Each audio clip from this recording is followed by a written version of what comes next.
Hello, my name is Stu Harmon and I'm the Senior Director of Sales and Marketing for BiteFX. Today we're going to introduce you to the new BiteFX Occlusion Animations V2.0.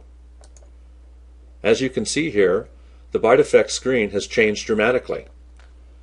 We've moved most of the controls to the side since most screens are wide these days. So many of the new navigating functions are readily accessible and easier to use than ever before. I'd like to point out and describe the different areas of the control interface. We'll start off here in the middle.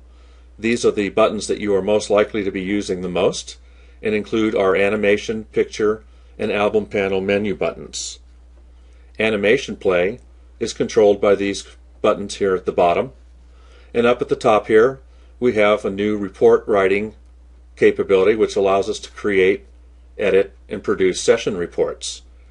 And finally, up at the top here are buttons that you're probably most familiar with: our help, our information, and our menu button. The first improvement we think you're really going to like is in the animation selection.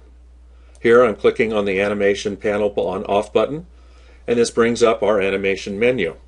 And you'll notice that the appearance of this has changed quite a bit. We now have used a more wide palette type of a format and allows you to see more of the animation thumbnails at a single glance. In addition, we've also have a similar format for our picture panel, and here we have our album panel, which allows you to import photographs of your patients and your cases. So let's go first to our animation panel, and in order to select any animation for play, we just simply click on that thumbnail and the animation is up and ready to play in the same manner that you are familiar with. Similarly, to pick a picture, all we have to do is click on the picture panel on-off, click on any thumbnail, and we readily see the picture is appearing on our screen. And finally, our album panel on-off allows you, as I mentioned, to import photographs of your own patients and your own cases. And I'd like to quickly show you how easy the new import function is. To import a folder of pictures, all you have to do is click on the Add New button. This brings up a Browse for Folder window. You find the folder that you would like to import, highlight it, and click on OK. And that album is now appearing in our album panel menu screen. In order to see these pictures, all I have to do is click on this, and the picture panel automatically opens. It scrolls down to that set of pictures, and they're available to select and show your patient. We also have the ability to create custom sequence in a much easier fashion than before. Either the album panel or picture panel should be opened, and this, what you see at the bottom here, is a new area called Drag an Animation or Picture here to create a new sequence. This is the area where you will build your custom sequence. And a new, very important and really great new feature of the program is that you can now combine photographs as well as animations in your custom sequence. In order to build a custom sequence, we simply drag and drop our thumbnails into this area. Once we've dropped any type of picture or movie in there, we can retitle it. In this case, I will just title this Wilson. And I can now continue to build my custom sequence by continuing to drag and drop. If I want to add a photograph, I simply switch to the picture panel, and now I can bring in some of my photographs.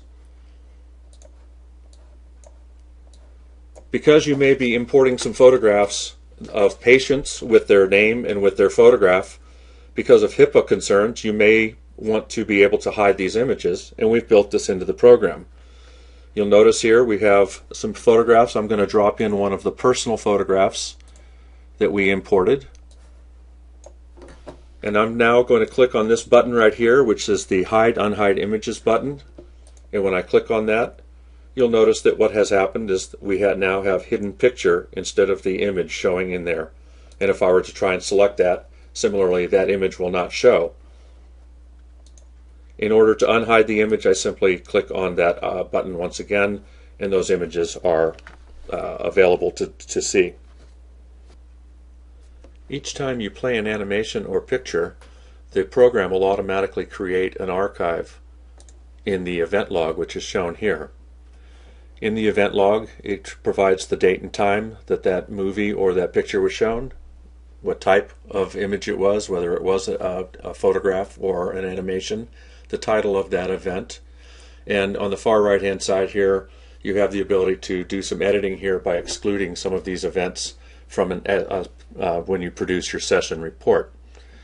In order to create a recording, we just use this button up here, which is the Start Stop Session Recording. And in order to do that, I just click on that. It brings up a title screen. I will title this Wilson and click on OK. And now I'm going to go to my custom sequence here, and I'm just going to play some of these quickly just to create a session recording so that you can see what it looks like.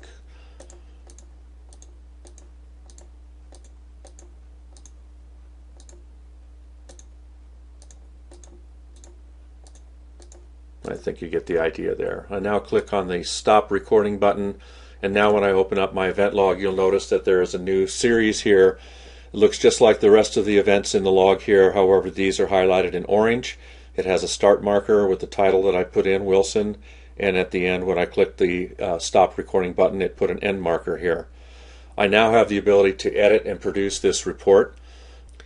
In order to edit the session notes, we just click on this button here, and this brings up our Edit Session Notes screen.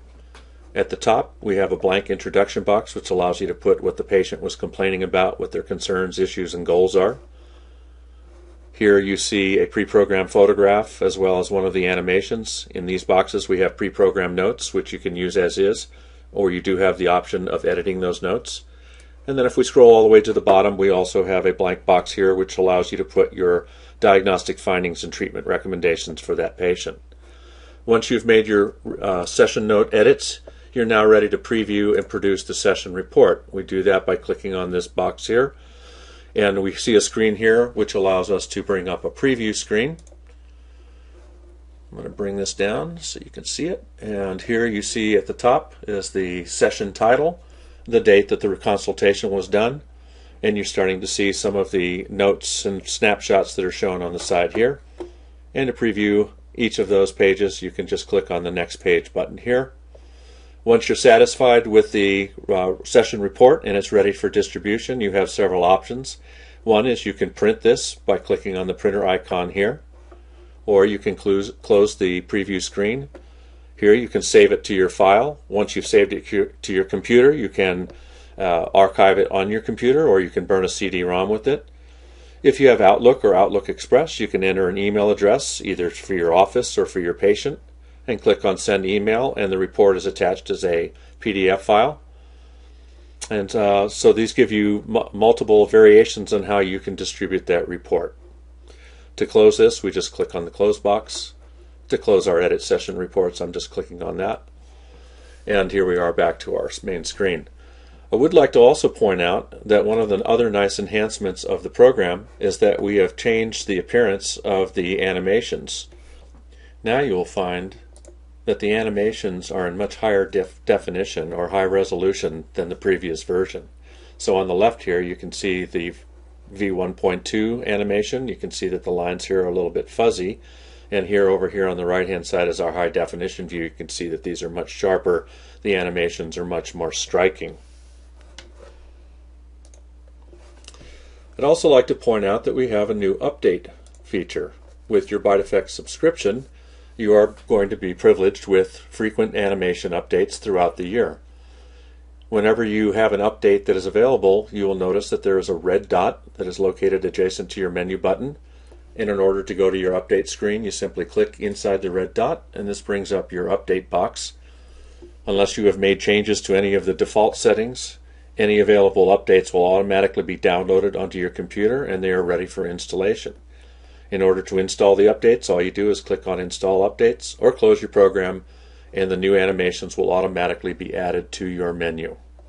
To close this box, I just click on the Close box here. To conclude today's sessions, we'd like to show you some of the new animations in BiteFX V2.0. The first are in effects of bruxing, and we have 3 new effects of bruxing animations here that show these effects without the jaw dragging backwards. We also have 2 new slide animations in the interference and TMJ effects that assume that the jaw rotates at the same time as it slides. In addition, we have a balancing interference animation, which I'm going to briefly demonstrate, which shows how contacts, for example, of the canine on one side of the jaw produces an interfering effects here on the opposite side. And we've removed that tooth so that you can see and the patient can see the effect of that interference fracturing the tooth here. We also have a couple of new fremitus animations here, and I'm going to show you the more common one, which is the restricted envelope function. And here we show how the friction of the lower teeth rubbing against the upper teeth are causing loosening of those upper teeth. We also have two new knife edge animations, and I'm going to show you the more common here, again with restricted envelope. And as I advance this, you see that the repeated friction of the lower teeth rubbing against the upper teeth is gradually wearing away the surface of that tooth, and as we go all the way to the end, we see that classic image of the very thin, friable, and damaged tooth structure there. And finally, we have 4 new animations related to the damage, showing severe damaging of the teeth, where we show a much more comprehensive damage. And we also are showing in here, that's the destruction here. I'm just going to quickly show you what we do is we really show a comprehensive damage where at the end of the day there is severe damage to widespread areas of the mouth. And then correspondingly we also show more comprehensive treatment where we show a complete rebuild. And we also show splint details. I'm going to show you this one quickly, where we provide a little bit more ammunition for you to be able to demonstrate to your patient why it's important for them to be getting a custom fitted splint and why the off-the-shelf splints are very destructive or not very useful at all. And then finally, we have a couple of leaf gauge animations. One just simply shows what the leaf gauge is used for, to seat the jaw comfortably in the jaw and to locate interferences. And then we have a second one which is essentially the same animation and then follows up with equilibration treatment. If you haven't done so already, we recommend you go to our website to download a free trial and see how BiteFX Occlusion Animations V2.0 will take your occlusal consultations to a new level.